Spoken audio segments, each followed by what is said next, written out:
Brother మీకు ఒక మాట, ఇంత ఇంపార్టెంట్ ఇష్యూ చెప్తే నువ్వు దేవుడు దయ్యం అనబడుతుంది. ఇప్పుడు ప్రస్తుతం మాకు తెలంగాణకు పట్టిన దయ్యం మాత్రం రేవంత్ రెడ్డి. ఆ రేవంత్ రెడ్డి అనే దయ్యాన్ని ఎట్లా వదిలించాలా అనేది మా తాపత్రయం. ఇంకేమన్నా తొందరపడ అంత యాంగ్జైటీ ఎందుకు, అంత టెన్షన్ ఎందుకు, అంత హడావుడి ఎందుకు? నేను చెప్పేది ఏమంటే తెలంగాణకు పట్టిన శని కాంగ్రెస్, తెలంగాణకు పట్టిన దయ్యం రేవంత్ రెడ్డి. ఇప్పుడు ఆ దయ్యాన్ని శనిని ఎట్లా వదిలించాలనేది మా టార్గెట్. ఇక మీరు చెప్పే టెన్షన్ ఎందుకే అంతగానో మాట్లాడి రాదు, ఎందుకు అంత ఎగబడుతున్నావు? నేను అనేది ఏమంటే మీరు ఒకటి గుర్తుపెట్టుకోండి, లోక్సభ ఎన్నికలకు ముందు మేము పార్లమెంటు నియోజకవర్గాల వారీగా సమావేశాలు పెట్టాం, సమీక్షా సమావేశం.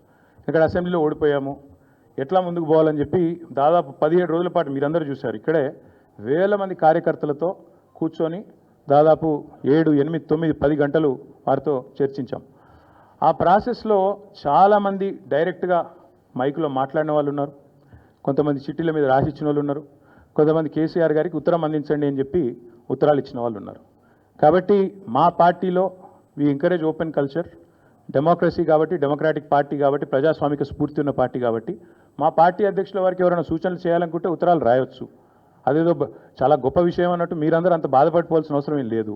నేను అనేది ఏమంటే మా పార్టీలో డెమోక్రసీ ఉంది కాబట్టి మా పార్టీ అధ్యక్షుల వారికి మా పార్టీ నాయకులు ఎవరైనా సరే అప్పుడప్పుడు సూచనలు సలహాల రూపంలో లిఖితపూర్వకంగా ఇవ్వచ్చు, ఓరల్గా ఇవ్వచ్చు, రకరకాలుగా ఇవ్వచ్చు.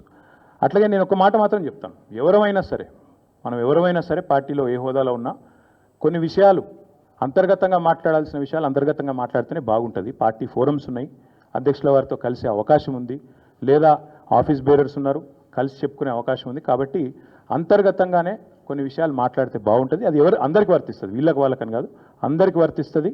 తప్పకుండా ఎవరమైనా ఒకటే, ఈ పార్టీలో అందరం కార్యకర్తలమే, అందరికీ కూడా ఇదే సూత్రం వర్తిస్తుంది. కాబట్టి మీరు కూడా దయచేసి ఇంత ఇంపార్టెంట్ ఇష్యూ మాట్లాడితే దీని మళ్ళీ మీరు, నాకు తెలుసు మీ సంగతి, you are intelligent, unfortunately I'm also intelligent. కాబట్టి నేనేమంటానంటే మీరు ఏం పెడతారో, మీరు ఏం హెడ్డింగ్ పెడతారో తెల్లారు నాకు తెలుసు, మీ బాధలు కూడా నాకు తెలుసు, మీ మేనేజ్మెంట్లోకి ఉండే అవస్థలు నాకు తెలుసు, రేవంత్ రెడ్డి గారి ఒత్తిళ్లు తెలుసు.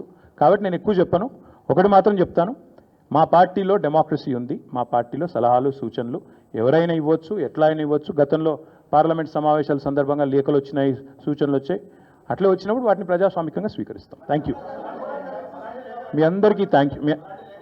నేషనల్ హెరాల్డ్ విషయంలో ఏమైనా అడగదలుచుకుంటే బ్యాక్ టీవీ కానీ ఇంకో టీవీ కానీ అడగచ్చు. నేషనల్ హెరాల్డ్ విషయంలో ఏమైనా మాట్లాడదలుచుకుంటే మాట్లాడండి, చెప్తాను. మిగతా విషయాలు ఆల్రెడీ నేను చెప్పాను, అంతకంటే ఎక్కువ చెప్పాల్సిన అవసరం. నేషనల్ హెరాల్డ్ విషయంలో, యంగ్ ఇండియా విషయంలో, మీ కుంభకోణం విషయంలో మీకు ఏమైనా అడగదలుచుకుంటే అడగండి. ఓకే, అన్ని పార్టీలో ఉంటారు, రేవంత్ రెడ్డి కోవట్లు ఉంటే ఉండొచ్చు, ఏముంది అందులో.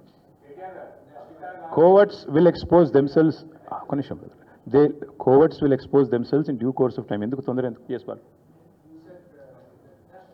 yes, thank you, finally. Yes, we'll wait for a month.